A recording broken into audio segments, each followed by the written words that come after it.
said there is a way that seems right before man. hari inzira igaragara nk'itunganye imbere y'umuntu. But the end of it is death. ariko iherezo ryayo. Remember, we are talking about decision making here. Nibuka yuko turimo tuvuga ku intego ngo ni ugukora amahitamo. But remember, always when you're making a decision, it is always between two, good or bad. Ukabona yuko ukora amahitamo ukora hagati y'ibintu bibiri, icyiza cyangwa ikibi. So those are two ways.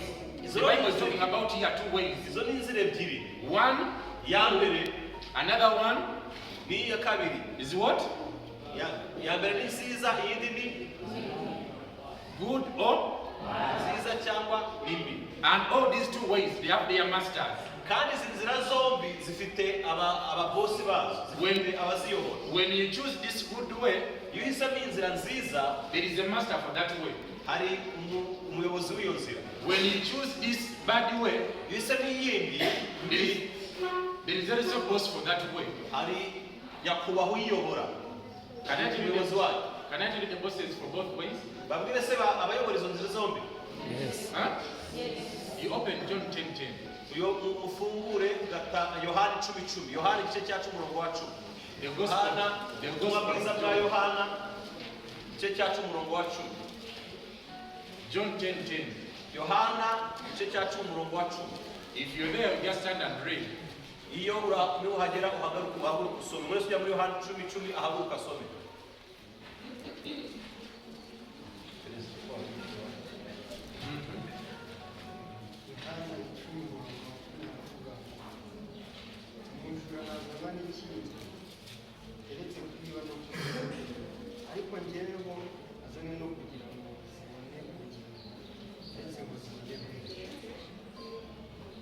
Have you heard?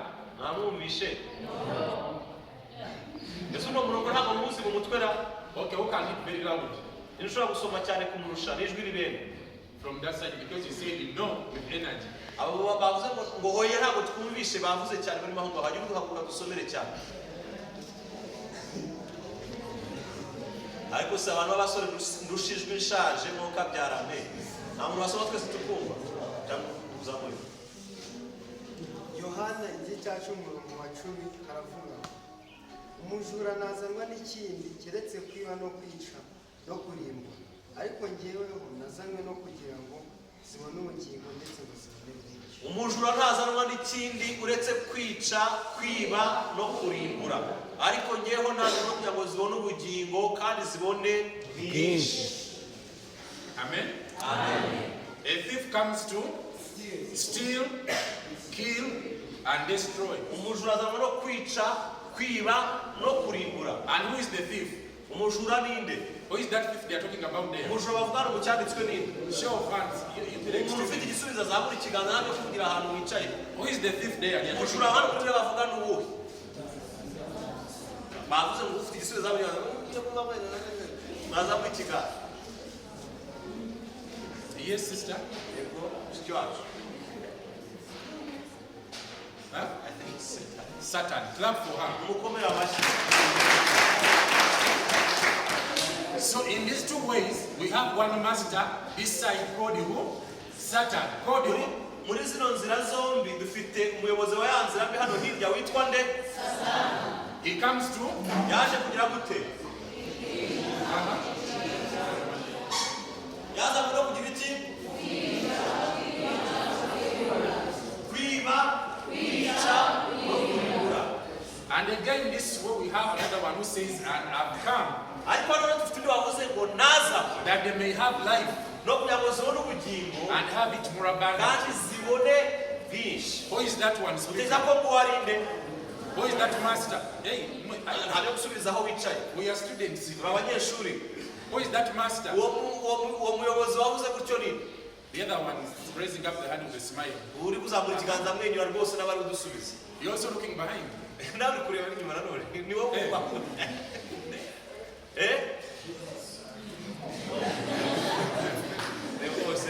Okay, clap for them. So this will have Satan, a killer, a stealer, a destroyer, But again, we have Jesus here, nanditse Yesu muri ruhande who comes to give life waje gutanga ubugingo and give it more kandi agatanga abundantly. akabutanga bwinshi bwuzuye. Let me ask you, if you're the one now, ariko reka mbabaza niba ari wowe uyu munsi you're standing, uhagaze ahangaha there is this way, hakaba hari ino nzira Master Satan. hakaba hari umuyobozi Satani There is this way, hakaba hari muri ino nzira Master Jesus. hakaba hari umutware Yesu. Jesus is saying, I give you life Yesu akavuga ngo ndaguha ubugingo more abundantly. kandi aruguha bwinshi bwuzuye. Satan is saying, na Satani ku rundi ruhande please come, I kill you, ndakwica I destroy you. ngwino ngusenye. How many people will take this ni route? bande bari gufata ino nzira? Huh? No one. nta n'umwe. Are you sure? urabihamya? Are we sure? urabihamya? Very sure. If you're sure and you know, clap your hands. If you're sure and you know, clap your hands. How do you finish that song?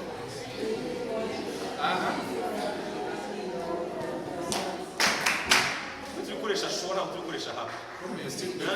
Those are our songs for Sunday school. turimo twaturimbaga turi mu ishuri ry'abana ku cyumweru ariko tukiri bato. How many people will say, I will follow this route? ni bande bazaba ngo turakurikira ino nzira? Where he says, come, I give you life. ngo nzabaha ubugingo kandi bwinshi niyo tuzajya. Come, I give you ni hope. bande bajya muri iyi ngiyi? By show of hands. mugaragaza ibiganza abantu ngo ni iyi ngiyi twajyaho. Wow. If you're sure and you know, clap your hands. If you're sure and you know, clap your hands. If you're sure and you know and you really want to show, if you're sure and you know, clap your hands. Wow. You people have hands. muzi gukoma amashyi They're neza. like metals. ibiganza byanyu birakoma kujya muri Can we clap for Jesus? Reka We dukomere give our amashyi hands and Yesu. just clap for Jesus. by'ukuri kaya ibyo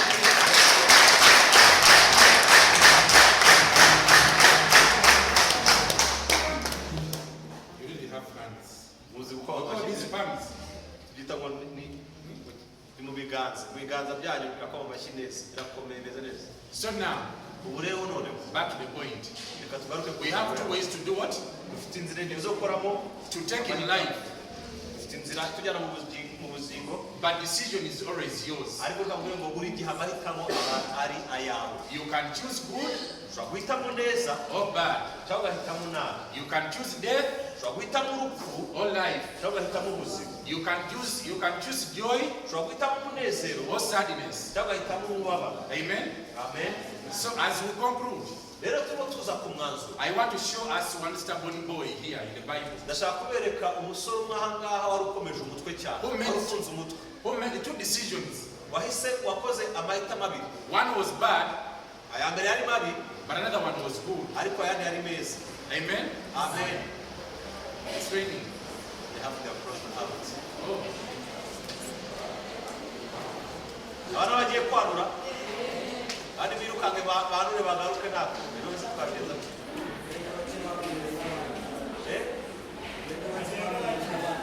mu bamwe banurira abandi n'ubu twese tugende se abagiye gufasha abantu kugira ngo twese tube tugenda